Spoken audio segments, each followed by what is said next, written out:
Upo.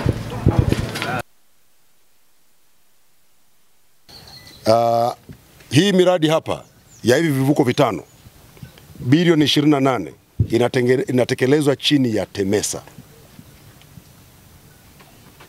Sasa kuna miradi mingine ambayo inatekelezwa chini ya taasisi yake inaitwaje?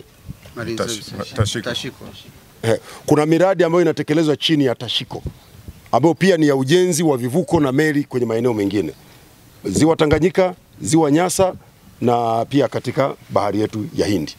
Kwa hiyo ni kazi kubwa ambayo inafanywa, na miradi hii yote imeanza kutekelezwa mwezi Mei mwaka 2022. Kwa hivyo serikali ya awamu ya 6 imefanya kazi kubwa baada ya kusikia kilio cha muda mrefu cha wananchi wanaoishi katika maeneo yetu ya maziwa kupata shida ya usafiri. Mheshimiwa Rais Dr. Samia Suluhu Hassan hamna kitu kinamsikitisha kama akiona watu wake wanasafiri kwa mitumbwi, akipokea taarifa watu wamekufa ziwani kwa sababu wanakosa usafiri. Zile picha zinamuumiza sana. Na nataka niwaambieni, kuna picha moja hivi ya wanafunzi wanakwenda shuleni wanasindikizana kwa mtumbwi. Imemgusa sana Mheshimiwa Rais. Na akaamua sasa ni lazima vivuko vipya vitengenezwe, lakini vya zamani vikarabatiwe. Mkiangalia hapa Songoro Malini pia kuna vivuko vinavyokarabatiwa ambavyo vilikuwa vimesimama kwa muda mrefu na havitoi huduma. Vinakarabatiwa virejee kwa sababu tunataka kutoa suluhisho la usafiri katika maeneo ya maziwa yetu. Kuna uchumi mkubwa sana katika maeneo haya na kuna watu wengi wanaishi visiwani wanahitaji usafiri. Kwamba unajengwa na kampuni ya Kitanzania. Sawa, haya.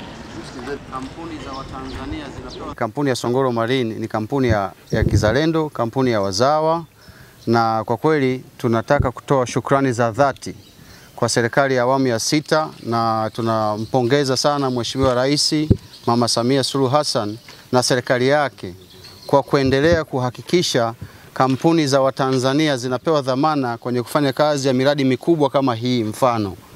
Kwa kweli hili ni jambo la kujivunia sana, na sisi tumejipanga kikamilifu kuhakikisha kwamba hivi vivuko vinakamilika kabla mwaka huu wa Septemba haijaisha, ili viweze kwenda kwenye sehemu husika na kutoa huduma.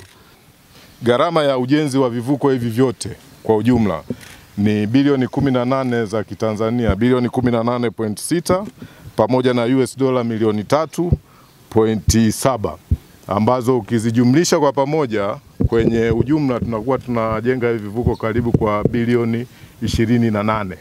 Ni utekelezaji kama nilivyosema awamu ya 6. Tunaendelea kupiga mwingi na ule wa Buyagu Mbarika, tukaangalia Ijinga Kangala, tukaangalia kivuko ambacho kitakwenda kuongeza kivuko cha pili pale Kome, na tumeangalia kivuko cha pili kinachoenda kuongeza kivuko pale Kisoria Lugezi, na tumeangalia kivuko kingine ambacho kinakwenda Bwiro Bukondo cha mwisho kabisa kule. Kwa hiyo bilioni 28 imewekwa hapa, na ni matarajio yetu miradi hii yote kulingana na vipaumbele vyake itakamilika ifikapo mwezi wa 9 mwaka huu.